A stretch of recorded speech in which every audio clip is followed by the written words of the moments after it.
Bueno, este día nos da mucho gusto estar en Baja California Sur, aquí en Los Cabos. Vamos a informar sobre la situación de seguridad en este estado y vamos también a tratar asuntos nacionales, como lo hacemos en todas las conferencias. Iniciamos con la participación del ciudadano gobernador, maestro Carlos Mendoza. Es importante destacar, introducir lo que se ha logrado en este estado en los últimos tiempos. Ha habido una disminución considerable de delitos. Es de los estados con mejores resultados en el país, sobre todo en delitos donde no hay cifra negra, fundamentalmente en homicidios. Entonces, celebramos que esto se esté dando en Baja California Sur. Felicitamos a las autoridades estatales, a toda la gente, porque, como siempre lo hemos dicho, el garantizar la seguridad, la paz, es asunto de todos. Agradecer mucho al gobernador por este trabajo que se hace de forma coordinada. Él va a informarnos y luego el almirante José Rafael Ojeda Durán, secretario de Marina, va también a informar sobre el tema de seguridad y después contestamos preguntas y respuestas. Contestamos todas las preguntas. Adelante. Muy buenos días, compañeras y compañeros de los medios de comunicación. Me da mucho gusto saludarles. Los de aquí, un gusto verles. Los de fuera, bienvenidos sean a Baja California Sur. Hemos sostenido una reunión con el Gabinete de Seguridad Nacional, con la presencia, por supuesto, distinguida y la presidencia de esa reunión del señor presidente de la República, y me da pues muchísimo gusto poder ratificar lo que el señor presidente les ha adelantado, en donde Baja California Sur, desde cualquier óptica que se ha visto, ha venido mejorando en su situación de seguridad pública de manera sostenida en los años que ha durado mi administración. No olvidar que estoy a un poco más de un mes de concluirla, y esto ha permitido, por supuesto, un sinfín de posibilidades y de desarrollo económico. Hay mucha gente que señala en materia económica que tener todos los huevos en una sola canasta, es decir, en una sola actividad económica mayoritariamente, como lo es Baja California Sur con el turismo, a veces no es una buena idea, es diversificar. Pero en Baja California Sur, más allá de si eso no es una buena idea, es lo que es. Y nuestra economía, en más del 70%, depende del turismo. Y el turismo es una actividad hipersensible a la seguridad. Le comentaba yo al señor presidente que pues nadie en su sano juicio va a gastar tiempo y dinero para vacacionar en un lugar donde lo primero que sientes vulnerable es tu integridad patrimonial o personal.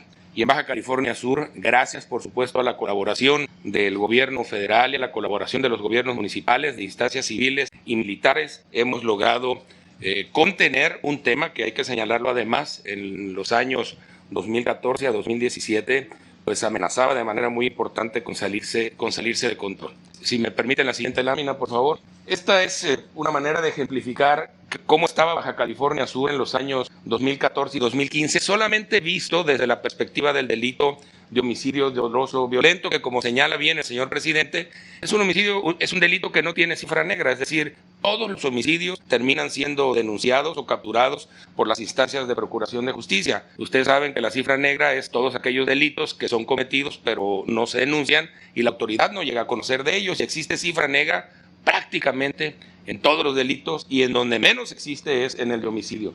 Ocupábamos en el 2016 el nada honroso último lugar en materia del semáforo de ejecuciones, con datos del Sistema Nacional de Seguridad Pública, y pues abajo pueden ver ustedes cuáles eran las razones. La verdad es que nuestro sistema de seguridad pública estaba desorganizado, desarticulado y carente de personal y de equipo. La que sigue. Ahí pueden ver con mucha claridad lo que ha sucedido en mi administración y por supuesto en los 3 años que lleva la administración del señor presidente de la República, y podemos ver cómo en el mes de octubre de 2017 tuvimos el mes más violento en la historia de Baja California Sur, con 143 eventos que ustedes pueden recordar. No eran solamente homicidios, sino eran además verdaderas afrentas a la tranquilidad de la población. Había cabezas tiradas, narcomantas, cuerpos colgados en los puentes y demás, y estaba poniendo muy en riesgo nuestra actividad económica. A partir de entonces, gracias al buen trabajo coordinado y a muchas otras medidas de inversión, de creación de academias de policía, de integración de centros de control de confianza, de examinación, depuración de personal, fue que ha venido disminuyendo hasta encontrar pues una especie de equilibrio en los últimos 2 años, y es así que al día de hoy Baja California Sur es el segundo estado con menos homicidios violentos, solamente después del estado de Yucatán, que hay que decirlo y felicitar a los compañeros yucatecos, nunca han tenido una crisis de violencia como la que aquí se dio. La diferencia entre ellos y nosotros es que nosotros logramos contener algo que se generó y ellos han logrado que no se genere eso. Entonces, visto desde este indicador, Baja California Sur ha tenido, por supuesto, un avance muy importante y estamos muy satisfechos y muy contentos de poder contribuir. Quizá esta sea la contribución más grande del Estado, del gobierno, al desarrollo económico.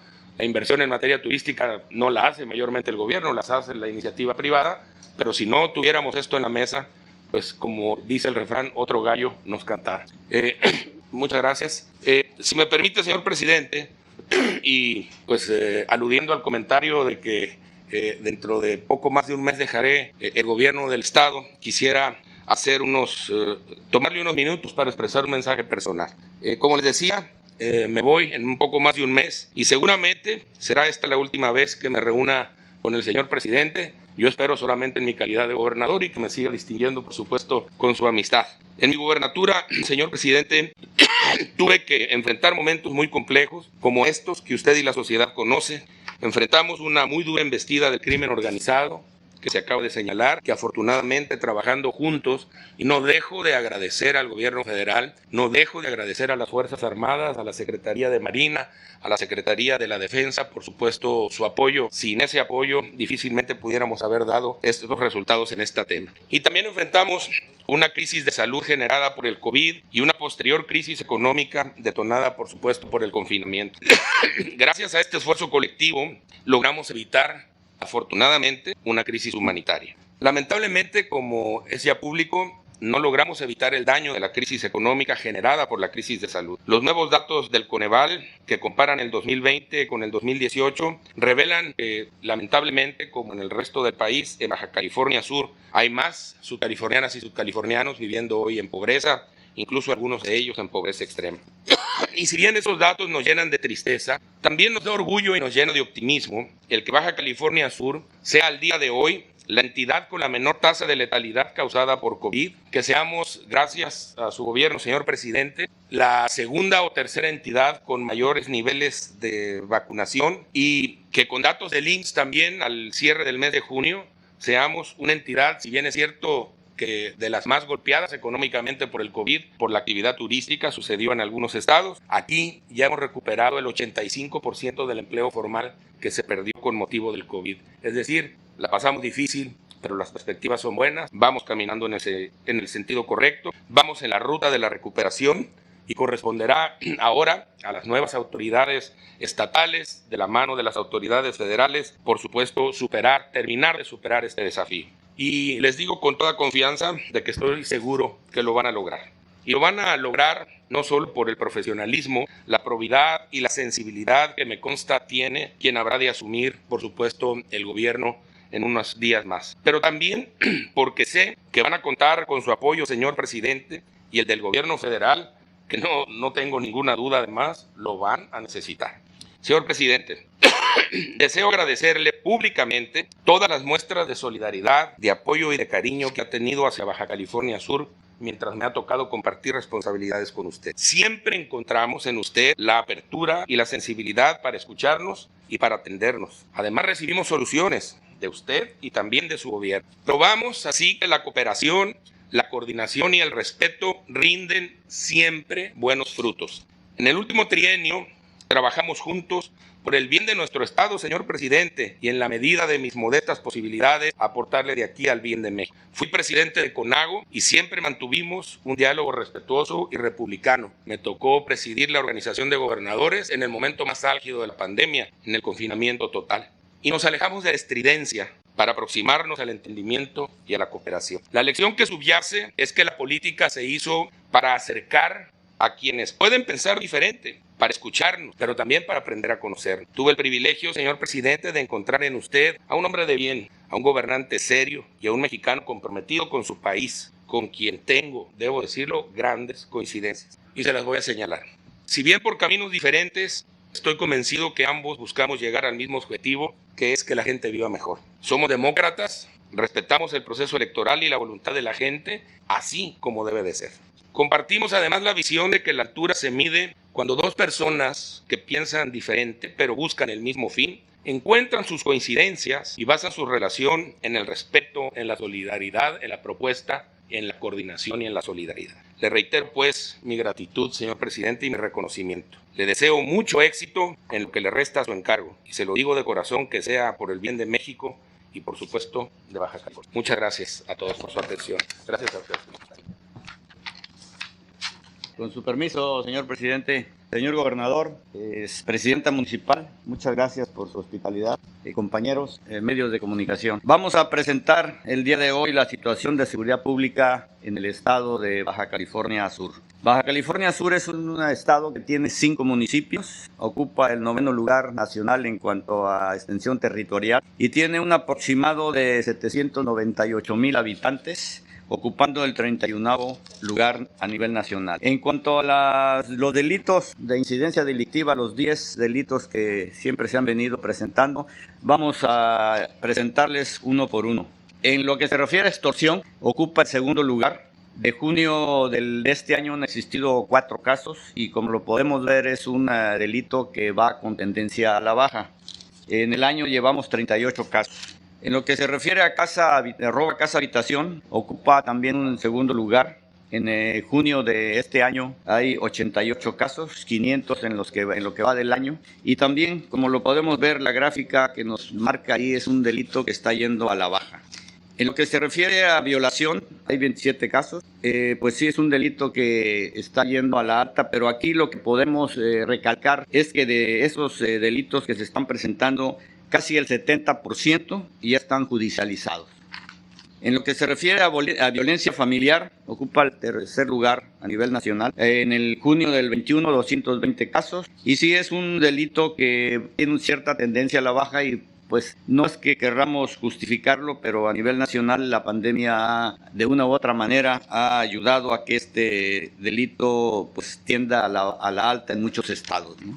Creo que es comprensible. En lo que se refiere a lesiones dolosas, ocupa el 5º lugar, 118 casos en lo que va del mes de junio. Y como lo podemos ver, también es un delito que ha fluctuado entre la alta y la baja, pero la tendencia el día de hoy es que va a la baja. En lo que se refiere al narcomenudeo, a pesar de que es un destino turístico, está en el 10º lugar a nivel nacional y los casos que se han presentado son muy pocos y también es un delito que va a la baja. En lo que se refiere a robo de negocios, se encuentra en el 14º lugar, 47 casos en el mes de junio y, como lo podemos ver, es un delito que sí tiene cierta tendencia o tenía cierta tendencia a la alta, pero los últimos meses están reflejados ahí y que la tendencia va hacia la baja. En robo de vehículos, 14º lugar, 38 casos en el mes de junio y también, como lo podemos ver en la gráfica, es un delito que va a la baja. En lo que se refiere a secuestros, 16º lugar, también es un delito que está a la baja y prácticamente en el 2º trimestre de este año es nulo. En robo a transeúntes ocupa el 16º lugar, 70 casos en lo que va del año. Y como lo podemos ver, es un delito que también con una gran tendencia a la baja. En lo que se refiere a homicidio doloso por entidad federativa, en la presente administración al mes de junio, ocupa el lugar 31 con respecto al de la media nacional. Y en homicidio doloso por cada 100,000 habitantes, en la presente administración también al mes de junio, ocupa el 26º lugar. Vamos a ver los municipios con mayor incidencia delictiva del estado. Como dijimos, es 5 municipios. Desde luego, el de mayor incidencia pues es Los Cabos, le sigue La Paz, Comondú, Mulegé y Loreto. Y ahí vemos el número de casos que se están presentando. En lo que se refiere a la Fuerza de Seguridad Pública en el estado, se cuentan con 2,928 policías distribuidos en 2 regiones, Baja California Sur 1, donde se incluye a Comondú, Loreto y Mulegé, y Baja California Sur 2, donde está La Paz y Los Cabos. En lo que se refiere a la Fuerza de Seguridad Pública en total, incluyendo a las fuerzas federales, en el estado tenemos la Secretaría de la Defensa Nacional, cuenta con 2,993 elementos, la Secretaría de Marina con 2.363, la Guardia Nacional 1.385, la Policía Estatal 1.108, la Policía Municipal 1.820. En total se cuentan con 9.669, de los cuales operativamente hablando andan haciendo en sus actividades 8.084 elementos. En la Guardia Nacional se cuenta con una coordinación estatal, 4 coordinaciones regionales y una del Batallón de Seguridad en Carreteras e Instalaciones. En lo que se refiere a la construcción de cuarteles de la Guardia Nacional, en lo que va de esta administración, en el 2021 se está proyectando una compañía en Los Cabos, lleva un avance del 92%. Para el periodo 2022-2023, se está programada la construcción de 2 compañías más en La Paz y Mulegé. Lo que se refiere a los aseguramientos aquí en el estado, podemos ver aquí la numeralia.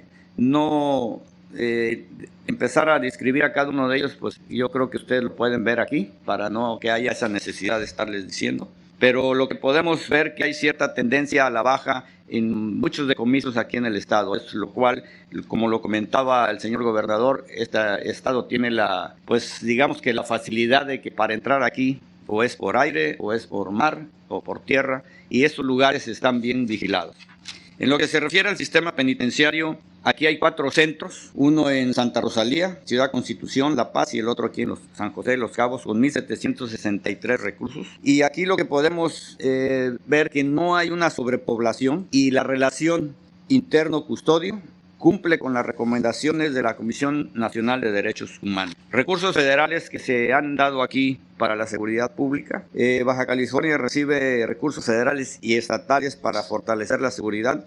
Han recibido un total de los estatales en los estados de 259 millones, como lo podemos ver ahí, y en el Fondo de Aportación para el Fortalecimiento de los Municipios, un total de 585 millones de pesos. En lo que se refiere a beneficios de programas sociales, hay 8 programas aquí en el estado.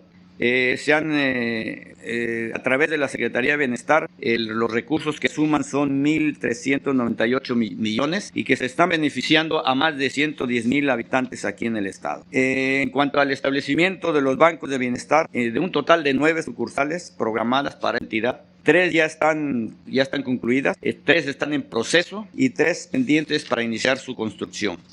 En lo que se refiere a los plan DN3E, Plan Marina y Plan de la Guardia Nacional para ayuda a la población, se han atendido 51 eventos en lo que va del año. Sobre todo predominan los incendios, tanto forestales como urbanos, así como apoyos en cuestiones de fenómenos hidrometeorológicos y diversos accidentes, ¿no? Se emplean alrededor de 2.478 efectivos entre ambas fuerzas federales, 200 vehículos y 6 embarcaciones. En lo que se refiere a esos mismos planes, pero en la cuestión de la vacunación, aquí en el estado se han llevado a cabo 609.385 vacunas de las diferentes marcas que vemos aquí en la presentación. Se han empleado 30 aeronaves para traer las vacunas, vehículos terrestres 52 para distribuirlas, y se ha consumido 59.45 horas en lo que se refiere a horas de vuelo. Y por último, en lo que se refiere a estaciones de búsqueda y rescate y también a subcentros regionales de búsqueda y rescate de la Secretaría de la Defensa Nacional, lo que podemos ver es que aquí en el estado, por parte de la Secretaría de Marina, hay 5 estaciones de búsqueda y rescate. Se han llevado 46 operaciones, se han rescatado 43 elementos y evacuaciones médicas 16. Por parte de la Secretaría de la Defensa Nacional, que cuenta con 2 subcentros regionales de búsqueda y rescate. Uno está ubicado en la base aérea militar número 9 Paz y el otro en la estación aérea militar número 2 en Guerrero Negro. Ahí se han llevado 6 eventos y personas asistidas 18. Es lo que podemos mencionar con respecto a la situación de seguridad pública en el estado de Baja California. Gracias. Bueno, antes de darles la palabra, expresar mi reconocimiento, felicitación a los integrantes de la selección mexicana de fútbol que obtuvieron una medalla de bronce, ganaron en Japón, y esto pues anima mucho el que nuestros paisanos mexicanos que nos representan en las Olimpiadas estén aplicándose a fondo, con mucho profesionalismo y con muchos sentimientos. Y esto pues ayuda a que se siga adelante. No terminan todavía las Olimpiadas y esto no se acaba hasta que se acaba. De modo que podemos todavía conseguir otras medallas. Y ánimo a quienes están compitiendo ya en las finales en estos días. Vamos a abrir y empezamos. Hola, presidente. Buen día, buen viernes. Oiga, preguntarle ahí varios temas. ¿Cómo le fue en su desayuno? Porque ayer se fue de la mañanera, dijo que tenía un desayuno con el presidente de la Suprema Corte. ¿Cómo le fue en esa reunión? Muy bien, muy bien. ¿Qué desayuno? Pues estuvimos desayunando unos chanchamitos. ¿Cómo? Unos chanchamitos, sí. Y tamales de frijol y plátanos fritos y chocolate. Suculento desayuno. Oiga, y en ese desayuno platicaron de la rebelión que hay en el Tribunal Electoral del Poder Judicial de la Federación. Sí, platicamos de eso y de otros temas. Pero el asunto del tribunal lo tienen que resolver los magistrados, porque es una institución autónoma, entre comillas, porque a todos los magistrados los nombraron los partidos. Son tan autónomos, sí, ¿no? Pero en la formalidad, ya ven cómo se simulaba antes. La verdad es que dos partidos los pusieron y ellos deberían de salir ahora a explicar cómo propusieron a esas personas, a esos ciudadanos, con esta falta de integridad, de principios, que vuelvo a decir, deberían de renunciar todos y que ya no metan la mano los partidos, porque cuando se integró, hay que hacer un poco de historia, este tribunal, la mitad los propuso un partido y la otra mitad otro partido. Ya ven cómo eran los enjuagues antes. No hace falta que yo diga qué partidos, ¿verdad? Porque ustedes son mirones profesionales y seguramente ya lo están diciendo, ¿no? En los medios, o los analistas no están hablando de esto. No hay análisis, no hay reflexión sobre este tema, o están guardando silencio. Y nada más dando a conocer que hay un zapereco en el Tribunal Electoral.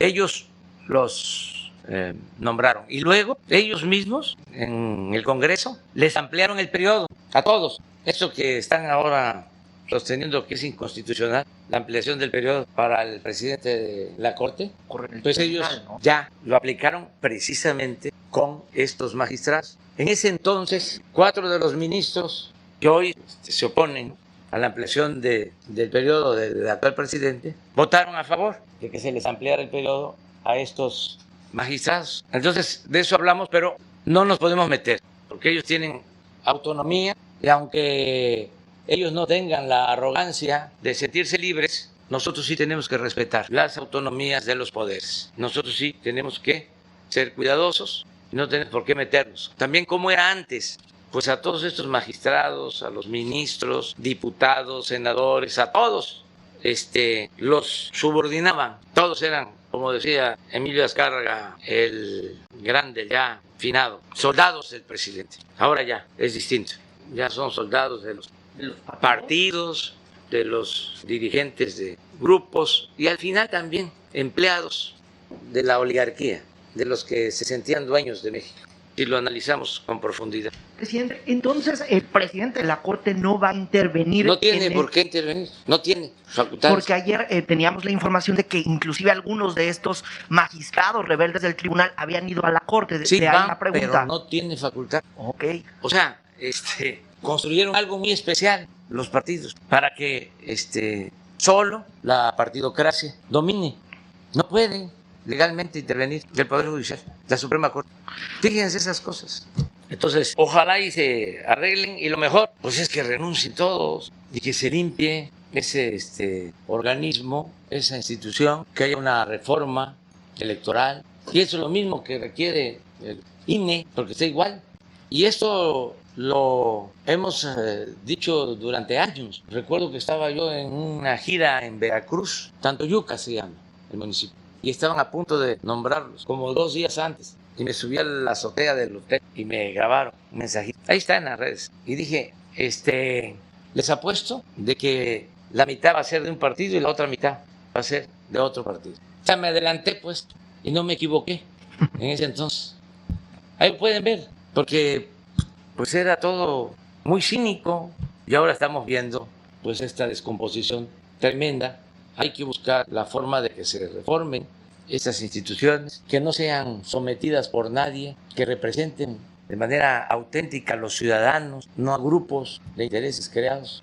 Entonces eso lo hablamos, pero el presidente de la Corte, Arturo Saldívar, pues es una gente honrada, seria, responsable, por eso no lo quieren sus mismos compañeros que vienen del antiguo régimen, con las mismas prácticas, los mismos vicios. Es lamentable que no quieran al presidente Arturo Saldívar, que quiere llevar a cabo una reforma en el Poder Judicial que urge, porque jueces, magistrados, ministros están echados a perder. Hay excepciones honrosas, pero por lo general el Poder Judicial está podrido. Oiga, o sea, muchísima corrupción en los jueces, no representan al pueblo y la verdad, la Corte sigue siendo la Suprema Corte, si acaso, del derecho, pero no de la justicia. Pero son muchos los intereses, porque siempre dominaban el Poder Judicial. Entonces no quieren que se acabe con la corrupción, con el nepotismo en el Poder Judicial. Y el Consejo de la Judicatura pues está actuando con mucha lentitud. Hay gente buena, íntegra, pero les falta entusiasmo, pasión. Ya se están burocratizando, hamburguesando. Oiga, presidente, entonces, con este análisis que usted está haciendo en torno a los compañeros del ministro Arturo Saldívar, ¿esto sería que entonces el ministro Arturo Saldívar no se quedaría o no alargaría este periodo para concluir con esa reforma? Está muy difícil porque predominan los ministros del antiguo régimen. O sea, es casi imposible. Es muy difícil. Así como aprobaron que aumentara el periodo de los actuales magistrados, porque les convenía, porque estaban recibiendo instrucciones, órdenes. En ese sentido, hacia ahora pues no quieren, porque los machuchones no quieren que se limpie el Poder Judicial. Imagínense cuando perdían un juicio, un asunto, los de arriba en el Poder Judicial. Nunca, nunca, no se me va a olvidar que solicitamos que se consultara al pueblo cuando la reforma energética, juntamos más de 3 millones de firmas, de acuerdo a lo que solicitaba la ley, para que no se aprobara la reforma energética, porque no nos iba a ayudar, como en efecto ha quedado demostrado, que no sirvió para nada. Bueno, sí, para que robaran y saquearan unos cuantos. ¿Qué resolvió en aquel entonces la Suprema Corte? Que no procedía la consulta. Ahora el exdirector de Pemex está declarando como testigo colaborador o protegido de que para esa reforma Pemex, por instrucciones de arriba, compró los votos, repartió dinero a legisladores. Una vergüenza. Y todo eso que yo estoy repitiendo pasó de noche.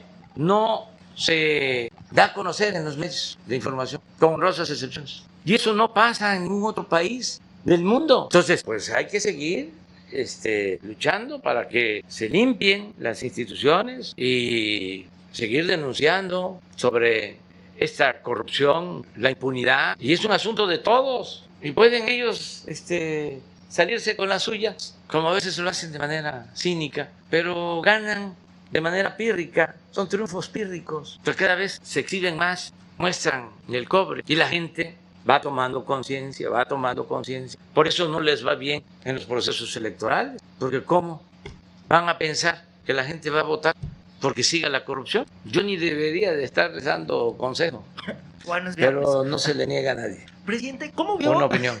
Presidente, ¿cómo ve este informe del CONAC que estamos en Los Cabos? Este informe menciona que aumentó la pobreza en dos destinos turísticos importantes, que es Los Cabos y también en Quintana Roo, y que pues literalmente de 2018 a 2020 aumentó la pobreza. Es pues producto de la crisis sanitaria y de la crisis económica que le afectó mucho a ciertos sectores. Afectó en general. La economía el año pasado se cayó 8.5%. ¿Saben desde cuándo no sucedía eso? Desde 1930 del siglo pasado. Casi 100 años que no se veía o se padecía una crisis así. Entonces le pegó muy fuerte al sector turismo y a otros sectores, al comercio, restaurantes, a la industria. El único sector que resistió fue el agropecuario, el sector primario, que incluso creció 2%, pero todos los demás se derrumbaron. Entonces, afortunadamente, ya estamos en recuperación, está recuperándose la aviación, el turismo, el comercio, la industria. Hay una recuperación extraordinaria, excepcional, al grado de que ya los pronósticos de crecimiento para este año van más allá del 6%. Hasta el mismo Fondo Monetario Internacional modificó sus pronósticos y creo que está proyectando 6.3 para este año. Entonces, vamos saliendo adelante. Y también debe de modificarse la forma de medición sobre bienestar, no depender todo lo relacionado con el bienestar solo con indicadores económicos. Yo tengo, por ejemplo, mi manera de medir. Ahora sí que tengo otro dato. Veo los datos macroeconómicos, ¿no? Hasta les podría presumir sobre resultados. Lo voy a decir porque les da mucho coraje a mis adversarios. Y es como ese diablillo de la red que me recomienda, sí. Diles que te vas a reelegir. Y así. Pero miren, en el tiempo que llevamos no se ha devaluado el peso. Y tenía mucho tiempo que esto no sucedía. Inclusive nuestra moneda se ha apreciado. No solo no ha caído o se ha depreciado. Con relación al dólar, desde que estamos, se ha apreciado nuestra moneda. Y esto ni en el sexenio pasado, ni en el antepasado, ni los anteriores se registraba. Es un buen indicador. Y lo más importante de todo es de que ha aumentado el salario en términos reales. El salario mínimo no aumentaba en años. Al contrario, desde que inició la política neoliberal, se empezó a caer el poder adquisitivo del salario. Les comentaba yo en una ocasión que hace 30 años, cuando comenzaron a aplicar la política neoliberal, un salario mínimo alcanzaba para comprar 50 kilos de tortilla. Y cuando llegamos al gobierno, ya solo alcanzaba para 6 kilos de tortilla, un salario mínimo. Y hemos aumentado el salario en términos reales, el salario mínimo casi 50%. Como últimamente ha habido inflación, porque ha aumentado el precio del maíz y además porque abusaron con lo del incremento en el precio del gas, aumentó el precio de la tortilla. Pero aún así, de 6 kilos que tenía, o sea, la gente de comprar con un salario mínimo, ahora puede comprar 8, 2 kilos más. Entonces, esa es una forma de medir pobreza y de medir bienestar en la gente. Y tengo otras, una muy importante, lo que estamos destinando a los hogares de apoyo económico. ¿Cuándo se había destinado tanto para apoyar a los pobres? Nunca. Imagínense que todos los adultos mayores de México tienen una pensión. Imagínense que 11 millones de estudiantes de familias pobres tienen beca. Imagínense que más de 400,000 campesinos están recibiendo un jornal en el programa Sembrando Vida. Un jornal de 5,000 pesos mensuales, arriba del salario mínimo. Ya casi son 2 millones de jóvenes que trabajan como aprendices en el programa Jóvenes Construyendo el Futuro. 1 millón de niñas, niños con discapacidad tienen también pensión. Y bueno, muchas acciones de bienestar. En promedio, en el 70% de los hogares, sobre todo la gente más pobre, 70% de todos los hogares del país reciben cuando menos un apoyo. Antes, pues no era así. Entonces, con toda esta feria de oportunidades, de programas sociales que hay, al final de su gobierno, ¿esta cifra del Coneval deberá bajar si tomando en cuenta que parte de este aumento fue por la pandemia? Sí, fue por la pandemia y no solo eso, es que tienen formas de medir de otra manera, tienen otros indicadores. Yo respeto, pero es indudable de que la gente está recibiendo más apoyos. Nada más las remesas. A ver, ¿por qué no pones lo de las remesas? Que eso va abajo, va a 10 millones de familias pobres. Miren el crecimiento de las remesas. Fue cifra histórica, ¿no? El año pasado. Y hubo un récord, ¿no? 40,600 millones de dólares. Y este año es muy probable que lleguemos a los 48,000 millones de dólares. Algo nunca visto. Entonces, ahí vamos, adelante. Claro que el Reforma y el Universal, pues como ya no reciben dinero de publicidad del gobierno, pues ahora todo está mal. No suena lógico, pero suena metálico. Sí. Esa es confianza del consumidor. Pero a ver si no tienes toda la serie para ir corriendo. Esto es, a ver, pon esa es importante. Sí, pero pon la serie. Esto es remesas.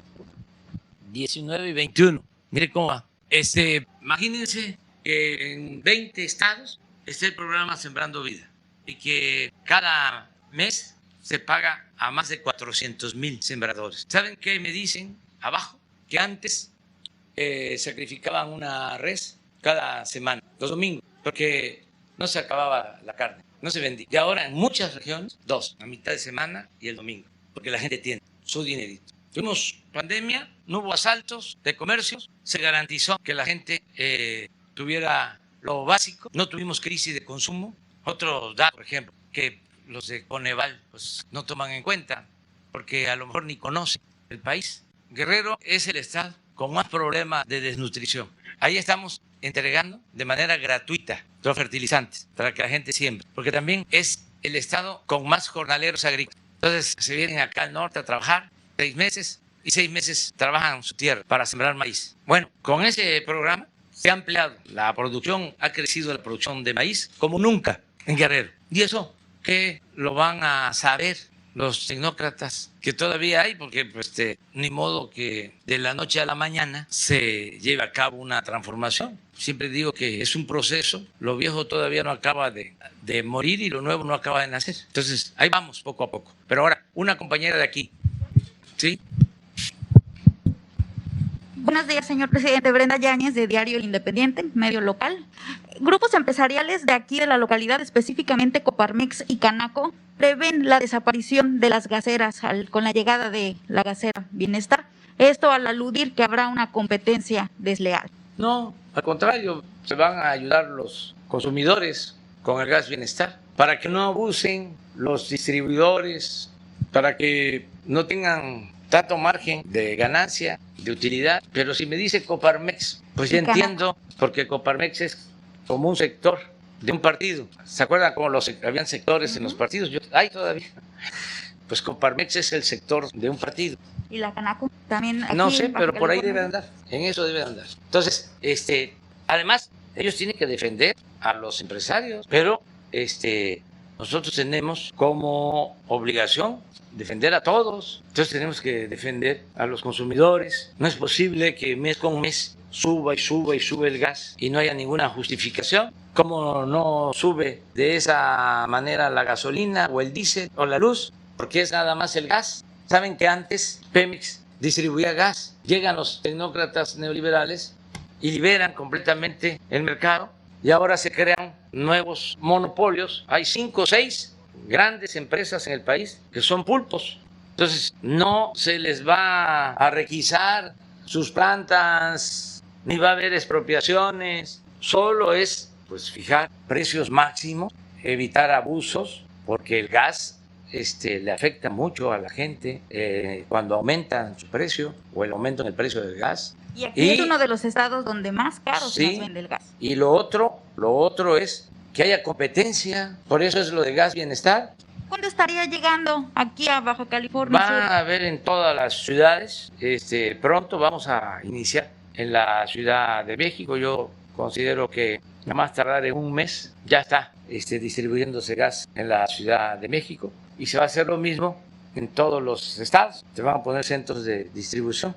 Entonces, esto va a permitir que haya competencia, porque en una de esas, en todos estos estados, pues es una sola distribuidora la que domina, una. Y volvemos a las autonomías. Crearon también un organismo autónomo para que no se permitieran prácticas monopólicas. Pues ese organismo que se creó, que se llama, el de la competencia, COFECE, es como un florero, está de adorno, cuesta muchísimo mantenerlo y es autónomo. Autónomo entre comillas, porque cuando se trata de llevar a cabo acciones en beneficio del pueblo, la COFECE se ampara. Ahora que se presentó una ley de energía eléctrica para que no aumenten los precios de la energía eléctrica a los consumidores. Que también aquí pagamos el más caro. Sí, Baja California para que no aumentara, porque puede ser que aquí un ciudadano de Baja California Sur pague una tarifa alta. Pero los Oxxos no pagan lo mismo. No, ni los hoteles. Bueno, eso no sé. Hasta allá no llego, pero sí, el Oxxo sí, ellos no pagan lo mismo. Entonces, quisimos arreglar eso. ¿Saben quién se amparó? COFECE. O sea, entonces, ¿para qué está? Entonces, vamos a que se tenga el gas no es quitar la competencia, no es monopolio, es al contrario, que haya equilibrios, que haya contrapesos, porque si no, hacen lo que quieren. Y les comentaba, no pasa lo mismo con la gasolina, bueno, porque hay más control en la distribución, ya no hay gasolinazos desde que estamos en el gobierno, además que tampoco pues eso se subraya en los medios de información, con honrosas excepciones, desde luego. No quiero generalizar y además ya que quede para siempre de que no generalizo. Es el Universal, que tampoco tiene nada que ver con él, que él es un trabajador. Estoy hablando de ILI, de los de arriba. Una pregunta más para... Del Reforma, pero tampoco es con él, sino con Junco, ¿no? Los para machichones. dar oportunidad también a mis compañeros A todos. de aquí. Adelante. En el tema de seguridad tenemos un incremento en las desapariciones aquí en Baja California Sur, específicamente en Los Cabos hay reportes de desapariciones. ¿Cómo vamos en ese tema? Y también en los feminicidios, de los cuales organizaciones civiles han pedido que externe alguna opinión el gobierno estatal, el gobierno municipal, no han sido escuchados. Y reportan incluso a organizaciones de la sociedad civil aumento del 94% en los feminicidios en 2021 aquí en Baja California Sur, siendo Los Cabos el foco rojo, así como también foco rojo en desapariciones. Se tocó este tema ahorita en la mañana durante la reunión de seguridad. Sí, lo tratamos. En el caso de desapariciones no tenemos nosotros esa información, sin embargo vamos a analizarlo. En el caso de violaciones sí, y de feminicidios. Pudieron notar, ¿no?, que es un problema grave la violencia en contra de la mujer en Baja California sí, Sur. Sí, pero yo quisiera ahí nada más subrayar dos cosas, ¿no? Primero, que antes, hasta el 2018, para ser exactos, aquí en Baja California Sur no se clasificaba como feminicidio el asesinato de mujeres. O sea, fue hasta el 2019 que se empezó. Sí, entonces por eso se registra pues un incremento, porque se consideraba que era homicidio, ¿sí? No había la clasificación, entonces por eso el incremento.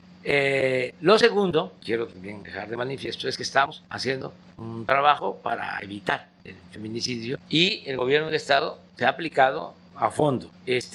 Yo insisto, es de los gobiernos con mejores resultados en materia de seguridad de Baja California Sur. O sea, ya termina el gobernador y hay que dejarlo de manifiesto, porque pacificar un estado es importantísimo. Llegaron a haber muchísimos homicidios en Baja California Sur, una situación muy preocupante, estaba fuera de control. Incluso eso pues afecta la actividad económica, afecta el turismo. Entonces, el que no haya altos índices de delitos ayuda mucho al turismo y al desarrollo de Baja California Sur, y eso se ha logrado.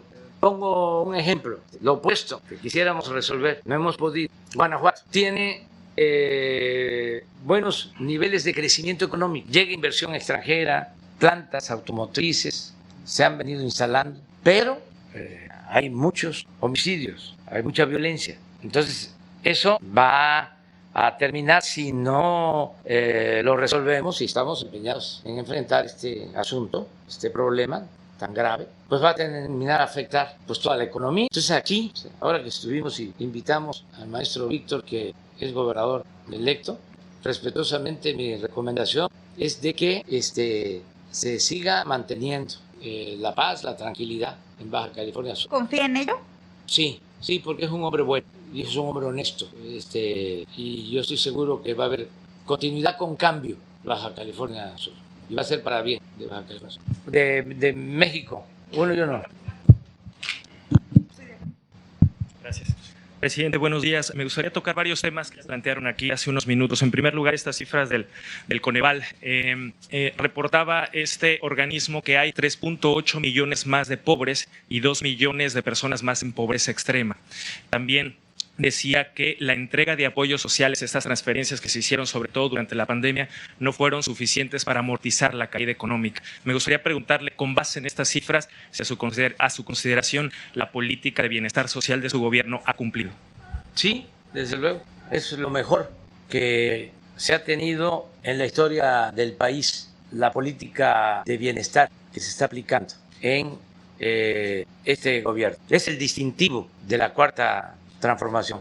Nunca se había apoyado tanto a los pobres como ahora. A pesar de este aumento de la pobreza, presidente. Es que no se toma en cuenta, y está muy difícil que yo convenza a Reforma, porque son muy dogmáticos. No se toma en cuenta de que se cayó la economía por la pandemia, como no sucedía en cerca de un siglo, y no toman en cuenta tampoco lo que se está destinando a apoyar a la gente. Pero en el Reforma, su concepción conservadora, su pensamiento conservador, no les da para aceptar de que el apoyo que le llega a la gente le ayuda. El pensamiento conservador que predomina en el Reforma los lleva a suponer que ese ingreso lo agarra la gente para derrocharlo. ¿No ven cómo alguien que piensa también como los del Reforma prohíbe que tomen caguama?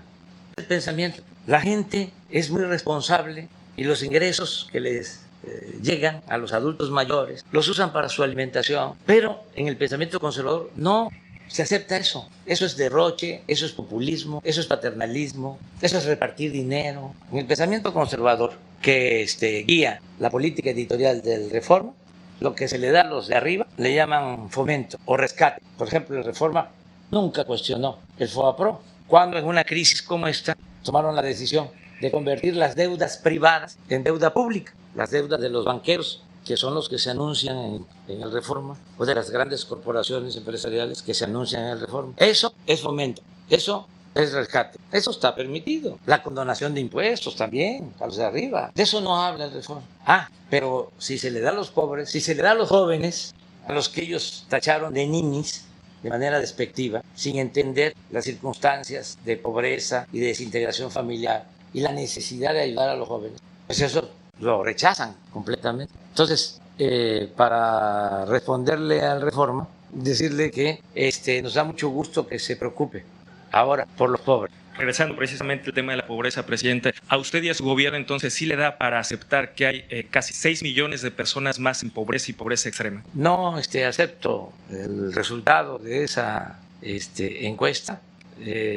Tengo otros datos. Es medición y creo que la gente está recibiendo más apoyo y aún con la pandemia la gente tiene para su consumo básico y algo muy importante, no ha perdido la fe y estamos saliendo adelante. ¿Se mantendría la misma política social o se plantearía algún reforzamiento, replanteamiento, reformulamiento de la política? Ya me estoy convenciendo ya de que hay que cambiarla. Hay que volver a la condonación de impuestos, hay que rescatar a los de arriba, hay que seguirle dando dinero a los periódicos para que hablen bien de uno. La voy a cambiar, ya lo estoy pensando. ¿Ningún cambio entonces? ¿Ningún cambio a la política social?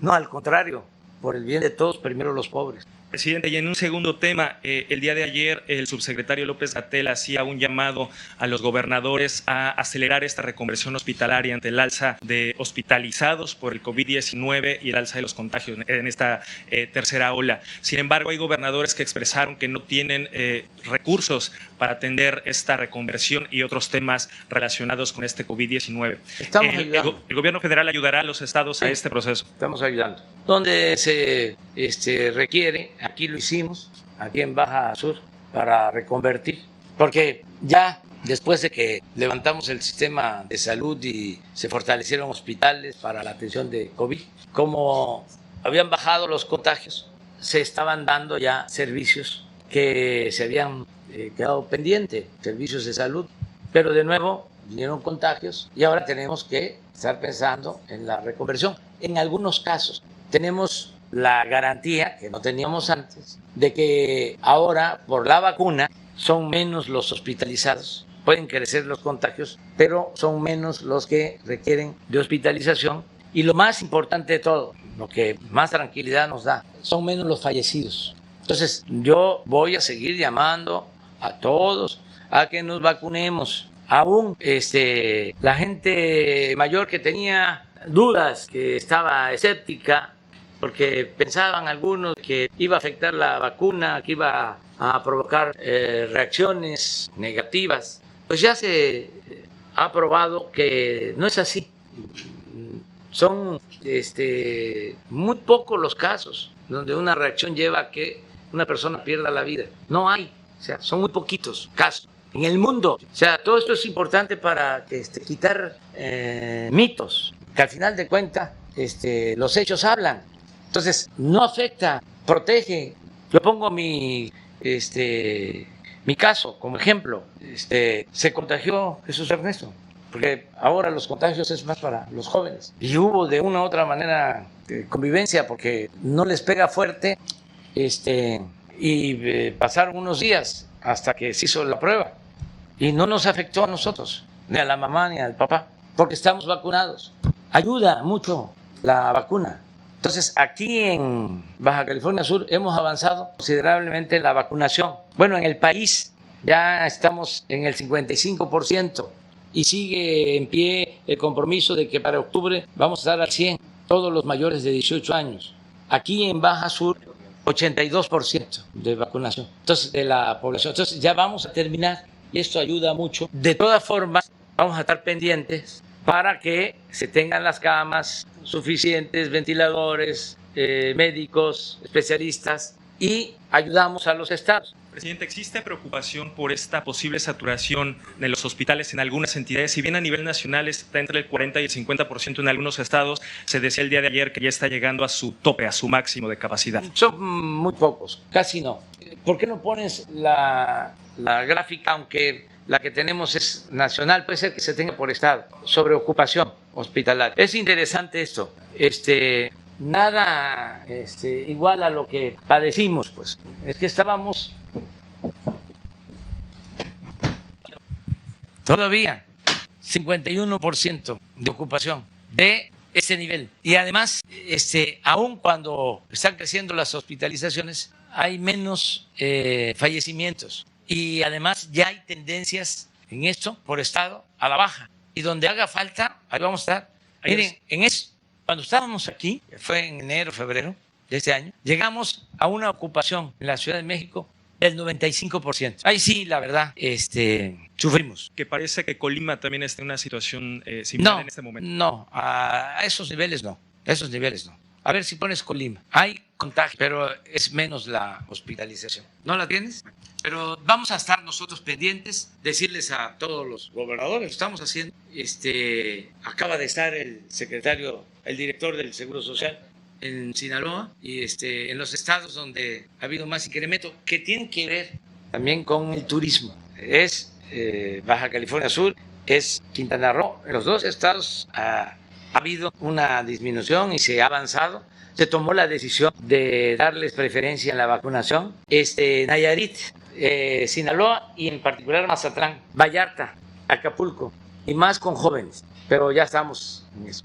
Presidente, sobre el tema que planteaban hace un rato en el conflicto en el Tribunal Electoral, decía que la Corte no va a tener alguna participación o injerencia en la toma de decisiones en relación a este conflicto. Sin embargo, el propio presidente Vargas, o depuesto presidente Vargas de este tribunal, interpuso una controversia que va a tener que resolver precisamente la Corte sobre si fue legal o no su destitución por parte de sus compañeros. ¿No tendría que, en este caso, pues una participación, digamos, de manera directa e importante en la resolución de todo este conflicto la Corte? Yo creo que no, legalmente. Es que hicieron un Frankenstein. Imagínense que es Poder Judicial, pero no puede la Corte intervenir. Lo hicieron exprofeso para que este tribunal dependiera de los partidos. Esa es la partidocracia, que es de las cosas que hay que corregir.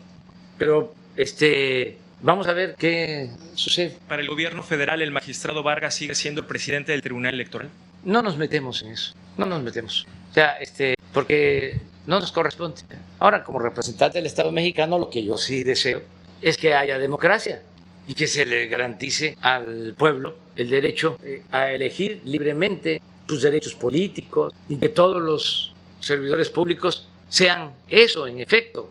En realidad, servidores públicos, que no sean empleados de grupos de intereses creados, que su amo sea el pueblo, sean los ciudadanos, no quién los puso, no qué grupo representa en el cargo que tiene, a qué partido va a defender. Entonces, hay que buscar en la integración de estos organismos a gente íntegra, con principios, gente honesta, con convicciones, demócratas, verdaderos, no estos falsos. Por ejemplo, los que llamaron a no votar en la consulta. ¿Qué clase de demócratas son? Nada más porque no les convenía. Quieren la democracia, pero cuando les conviene. Pero cuando alguien va a ser un peligro para México, no, hay que hacer el fraude. Vamos a salvar a la patria. Hay una gran amenaza que se cierne sobre nuestro país. Hagamos un fraude patriótico. Así es la derecha, así es el conservadurismo, también con excepciones. Muy bien, vamos aquí, abajo. ¿Tú? Señor presidente, buenos días. Berenice Rangel, reportera de Cabo Mil. Dos temas. Uno, la educación va a ser declarada actividad esencial y habrá recursos para que la infraestructura educativa pueda funcionar. Es decir, muchas escuelas de este destino tienen incluso falta de agua potable. Y dos, en materia energética, se había dicho el año pasado que no tendríamos cortes de energía eléctrica y todavía algunas colonias de San José del Cabo reportan hasta 6 apagones en un mismo día. Bueno, sobre lo último, no tengo yo ese reporte. Garantizamos mayor generación de energía eléctrica en Baja California Sur, precisamente para que no se padeciera de apagones. De todas formas, lo voy a revisar porque estamos invirtiendo con ese propósito para que se genere más energía eléctrica. Hemos ampliado las plantas de generación de energía. ¿De cuánto ha sido la inversión, perdón? No tengo el dato exacto, pero sí hemos invertido más. He estado en La Paz, en las plantas, incluso las que se instalaron para fortalecer toda la distribución de la energía eléctrica. Pero sí vamos a dar a conocer hoy cuánto se ha invertido y cuánto ha ampliado la capacidad de generación. Acerca de lo primero, se requiere regresar a clases y todos tenemos que ayudar, padres, madres de familia, maestras, maestros, gobiernos municipales, gobiernos estatales, el gobierno federal. ¿En qué ayudamos? Bueno, primero, en que estén en buenas condiciones las escuelas, que llevan mucho tiempo cerradas. Entonces hay que arreglarlas. Nosotros estamos destinando recursos para ese propósito. En el programa La Escuela es Nuestra. Aquí en Baja California Sur estamos destinando fondos con ese propósito. Ahora le puedo comentar sobre qué estamos haciendo. Aquí está, la escuela es nuestra. 118 escuelas de Baja California Sur están recibiendo presupuesto de manera directa. Se entregan los fondos a la sociedad de padres de familia, madres o padres de familia, para que ellos hagan arreglos en las escuelas. Es una inversión de 21.600.000 pesos. Se entregan estos apoyos de acuerdo al número de alumnos por escuela. Si son escuelas pequeñitas de menos de 50 alumnos que están en lugares muy apartados, son 150.000 pesos. Si es de 50 a 150 alumnos, son 200.000. Y si es de 150 alumnos hacia adelante, 500.000 para la reparación. Estamos conscientes de que no alcanza. Aun cuando los padres de familia participan y hacen que rinda el dinero, y ellos cooperan, en algunas partes ellos dan voluntariamente su trabajo, aún hace falta más para que estén en buen estado las escuelas, como tú lo mencionas, sobre todo que estén abastecidas de agua, que estén bien.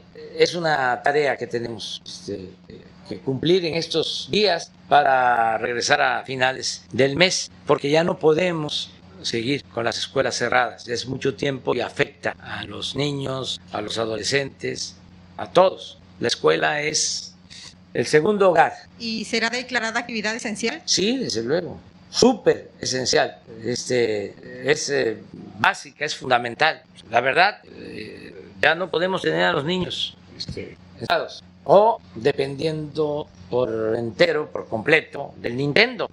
Eso es de veras muy tóxico. Yo soy respetuoso, pues, de todo, pero es muy enajenante estar recibiendo todo ese bombardeo de información, mucha violencia en los juegos, pero sobre todo están ensimismados y el ser humano no puede vivir así. Somos eminentemente sociales, tenemos que convivir con otros y eso es lo que se logra en la escuela. Por eso se aprende no solo lo que se imparte como enseñanza, sino lo que se recoge de información, de experiencias de otros compañeritos, compañeritas, de los maestros, de los padres de familia. Por eso no se puede sustituir la educación presencial. Entonces, ¿será obligatoria o opcional? Es opcional, aunque vamos nosotros a convencer y a persuadir de que hace falta. Y es opcional porque el que no quiera llevar a sus hijos a la escuela, por alguna razón, pues es libre. Y ahí poco a poco se va a ir regularizando, pero sí tenemos nosotros que iniciar el ciclo escolar. Además, ya lo he dicho porque a lo mejor no hay información suficiente, pero México, junto con Bangladesh, son los dos países del mundo que han mantenido más tiempo cerradas las escuelas. O sea, ya no se puede, nos va a afectar hacia adelante. Y sí estamos a tiempo de recuperar lo que se perdió en este terreno y sobre todo lo que tiene que ver con lo social, con lo sentimental, con lo emotivo, para niños, niñas y jóvenes. ¿Saben qué? Ya. ¿Eres de aquí? No, nacional. Ah, a ver. Sí, porque sí le toca a un nacional. Gracias, presidente. Buenos días. Néstor Jiménez de La Jornada. El Sindicato Nacional Minero está inmerso en un conflicto legal que pues data pues prácticamente desde 2004, que se inició desde esta privatización de la mina de Cananea, y este conflicto no termina. Actualmente hay un laudo que emitió la Junta Federal de Conciliación y Arbitraje que el sindicato ha dicho que fue emitido de manera irregular. En este se establece que el sindicato tiene que pagar más de aproximadamente 55 millones de dólares que supuestamente le adeuda a algunos trabajadores. El sindicato ha dicho que no es así y ha presentado pues, su argumentación al respecto, pero ha hecho serias críticas, duras críticas, sobre toda la actuación tanto de la Junta Federal como también de la Secretaría del Trabajo, señalando que la Secretaría del Trabajo pues inmediatamente ha salido pues prácticamente a defender todos los señalamientos de la Junta sin analizar de fondo el tema, el conflicto, y tomando partido en este caso pues a favor de la Junta y en contra del sindicato minero en lugar de mediar. También ha dicho incluso el sindicato que pues detrás de esta cuestión estaría incluso el padre de la secretaria del Trabajo, a quien acusa de buscar una manipulación de los sindicatos y de la vida política en la cuestión laboral. ¿Cuál es la posición del gobierno ante esta situación que ya lleva muchos años y que también pues finalmente pues ha dejado pues serias críticas sobre todo a la actuación de la Secretaría del Trabajo? Bueno, hay que buscar ahí la conciliación. Eso es lo más recomendable. En efecto, es un conflicto que ya lleva tiempo. Llevó este conflicto a la expulsión del país a Napoleón Gómez Urrutia, dirigente del sindicato minero. Con nosotros regresó Napoleón, porque consideramos que era una injusticia. Se pusieron de acuerdo los que mandaban en la Secretaría de Trabajo, pero no como se supone sucede ahora. No. Ahora, como dicen los abogados, aceptando sin conceder, la influencia la tendría un abogado laborista, el papá de la secretaria, a la que yo le tengo toda la confianza. Pero si fuese ese el caso, no, me estoy refiriendo que en los gobiernos anteriores mandaban las grandes corporaciones en la Secretaría del Trabajo. Ellos tenían ahí a un hombre fuerte, ponían al secretario y al subsecretario. Y en esos tiempos, como se pelearon con Napoleón, le metieron denuncias y lo mandaron al exilio. Esa es la verdad. Entonces, nosotros en el propósito de reconciliar a todas las partes en conflicto, pues hemos hecho ya un esfuerzo bastante sobre la búsqueda de un acuerdo general, pero parece que no se cansan estos de pelear, de las dos partes.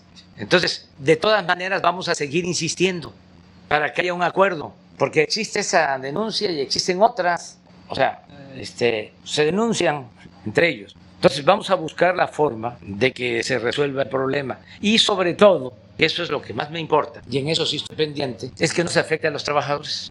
Y sí puedo decirles que no se ha afectado a los trabajadores. En el tiempo que yo llevo en la presidencia, han tenido más prestaciones, mejores salarios y ya no hay imposiciones de dirigentes. Pero podemos avanzar más y ese es el propósito. Tenemos que llegar a un acuerdo en el caso de Cananea. Ya se avanzó en diferencias que habían en otras minas, Cozalá, por ejemplo. En Sinaloa la secretaria de Gobernación intervino y después de mucho tiempo de tener esa mina cerrada, ya se abrió, se portaron bien las partes, que al final de cuentas pues son los mismos grupos que están confrontados, dos bloques. Entonces hay que buscar la conciliación, tenemos que resolver otros casos que tenemos pendientes. ¿Revisará la actuación de la Junta y de la Secretaría del Trabajo en este? Sí, pero les tengo confianza. A Luisa María, alcalde, es una mujer íntegra y voy a buscar que se siga atendiendo a todos, respetando a los que antes mandaban, porque esa es la verdad, que ya están entendiendo y hay que reconocer de que son otros tiempos y están ayudando, están cooperando, y seguir apoyando también al sindicato minero, respetando a su dirigente, Napoleón Gómez Urrutia, porque fue agraviado, lo expulsaron del país, creo que como 6 años o 10. Yo fui a una gira al Reino Unido y en Londres los dirigentes del movimiento obrero en Inglaterra me pidieron que yo interviniera porque consideraban que era una injusticia. Qué bien que me acordé de eso, acaba de fallecer un dirigente sindical de Estados Unidos, un dirigente obrero con el que me entrevisté, nombre Trunca, un hombre con mucha fuerza, mucho entusiasmo y mucho compromiso en favor de los trabajadores de Estados Unidos. Me entrevisté porque él no quería el tratado, defendiendo a los trabajadores de Estados Unidos. Y primero lo convencimos de que no se afectaba a los trabajadores de Estados Unidos. Y luego, que yo creo que fue el aporte mayor, es que pidió que el tratado considerara condiciones de equidad para los trabajadores. Es decir, que no se explotara a los trabajadores mexicanos y que se garantizara la libertad y la democracia sindical. Este hombre. Y hicimos el compromiso con él. Envié una reforma laboral y ahora que falleció lo lamenté mucho. Un buen dirigente. Bueno, ese dirigente también pedía el que regresara a Napoleón. Y quienes lo protegieron en Canadá fueron también dirigentes mineros, sindicatos mineros de Canadá. Entonces, tenemos confianza como para sentarnos y llegar a arreglos. Lo que sucede a veces es que las agendas están muy cargadas porque tenemos que estar enderezando entuertos. Nos dejaron muchos pendientes. Tengo que ir la semana próxima a Zapotillo, a Jalisco, a Los Altos, porque construyeron una presa sin consultar a la gente y está la presa construida, pero no se puede usar y es agua para Guanajuato y para Guadalajara. Entonces tengo que ir a hablar con la gente, a ver cómo podemos resolver esto. Y ellos con razón no quieren, porque hay 3 comunidades que se van a inundar, aun cuando se les está dando opciones alternativas. Bueno, pues hay que entender, ahí están sus muertos, ahí están sus templos, son sus pueblos, pero también ahí está la obra, que es dinero del pueblo, y también la posibilidad de que se tenga agua. Entonces tengo que ir a ver eso la próxima semana. Y luego tengo que ir también a la laguna a lo mismo. Les cuento lo de la laguna. Están tomando agua con arsénico. Imagínense, porque sobreexplotaron los acuíferos, ya lo que sacan es agua contaminada. Tienen que instalar plantas tratadoras para quitarle el arsénico al agua. Entonces decidimos hacer un esfuerzo y destinar 10,000 millones para llevar el agua a Torreón, a Gómez Palacio, a la laguna. No va a afectar, al contrario, es tomar agua sana. Pero ya me salieron ahí opositores, politiqueros, que por ningún motivo quieren que pase el acueducto. Entonces voy a ir a hablar con ellos. Entre los opositores hay un dirigente, y aprovecho desde aquí para invitar, de un periódico de Torreón, un dirigente de la CNC y otros. Los voy a invitar a una reunión y les voy a decir, bueno, estamos a tiempo de resolver, porque imagínense, ya estamos licitando, son 10,000 millones. Si empezamos la obra y empiezan a promover amparos y dejamos inconclusa la obra, porque ya no me va a alcanzar el tiempo, pues es mejor no hacerla, no iniciarla. Tienen que ayudar, así de claro. Entonces voy a ir a la laguna a eso, a hablar con todos. No es amenaza ni advertencia, es informar cómo oponer a que se tenga agua saludable, sin afectar a nadie, al contrario, es un beneficio. Es el único sitio en el país que conozco en donde hay arsénico en el agua y se consume agua con arsénico. Si se logra con las plantas quitar, se va de gane. Pero imagínense el daño a la salud y no hacer nada. Entonces tengo un poco de asuntos que atender, pero cuando yo pueda, quiero reunir también con los dirigentes mineros que están en conflicto y con las empresas, y a ver, vamos a ponernos de acuerdo, vamos a que trabajemos juntos. Eso es lo que puedo contestarte. Gracias. Por último, de mi parte, para englobar este tema del Tribunal Electoral, este órgano en sus 25 años de historia ha tenido 12 presidentes, pero 7 de ellos han dejado el cargo en medio de distintas situaciones, sobre todo acusaciones de corrupción, otras irregularidades. Este conflicto interno pues no es nuevo, se ha repetido en su historia en este órgano. Hace unos meses planteaba que faltan 3 reformas en el sexenio, en su gestión, entre ellas una electoral. En este tema, ¿va a estar incluido algún apartado específico para el Tribunal Electoral? Sí. ¿Cómo se van a nombrar o cómo se propone que se nombre? ¿Se van a cortar tiempos? ¿Qué es la propuesta? En su momento lo vamos a dar a conocer, pero desde luego tiene que ser interno, porque ha sido una vergüenza el tribunal. No de ahora, ya lleva tiempo. Cuando hicieron el fraude en el 2006, les voy a contar de una magistrada del tribunal, que por ahí ya van a encontrar ustedes su nombre y los antecedentes. Resulta que habían más votos que boletas. Entonces, entre otros recursos de fraude, se presentó eso, que cómo habían más votos que boletas recibidas. ¿Saben qué declaró la magistrada? De que muchos jóvenes iban a la casilla, les entregaban la boleta y en vez de rayarla y ponerla en la urna, doblarla y meterla a la urna, se la guardaban, se la metían a la bolsa y se la llevaban de recuerdo. Pero hay constancia de lo que les estoy diciendo. No, muchas historias de ese tipo, muchísimas. Entonces ya es el momento de un cambio, de una renovación. Ojalá y los partidos ayuden, porque se requiere de mayoría calificada. No se puede con mayoría simple o con la mitad más uno. Se requiere 2/3 partes. ¿Y si se podrá en esta legislatura? Es que hay que hacerlo, yo estoy obligado a hacerlo. Si ellos no lo aprueban, que quede constancia de que no quieren la democracia. Pero lo voy a presentar, porque es mi responsabilidad. O sea, no puedo quedarme callado. Pero también creo que se pueden convencer de que ya son otros tiempos. A nadie conviene eso, es una vergüenza. En Costa Rica hay un ejemplo de órganos electorales democráticos. Se llegó a considerar que en materia de democracia Costa Rica era la Suiza de América. Nunca un fraude. Pero en general, en varios países de América Latina y del mundo, nosotros medalla de oro en fraude electoral, pero durante muchísimo tiempo. Entonces, ¿cómo no arreglar este asunto? Hay condiciones inmejorables para que ya se termine con esa vergüenza, ese oprobio.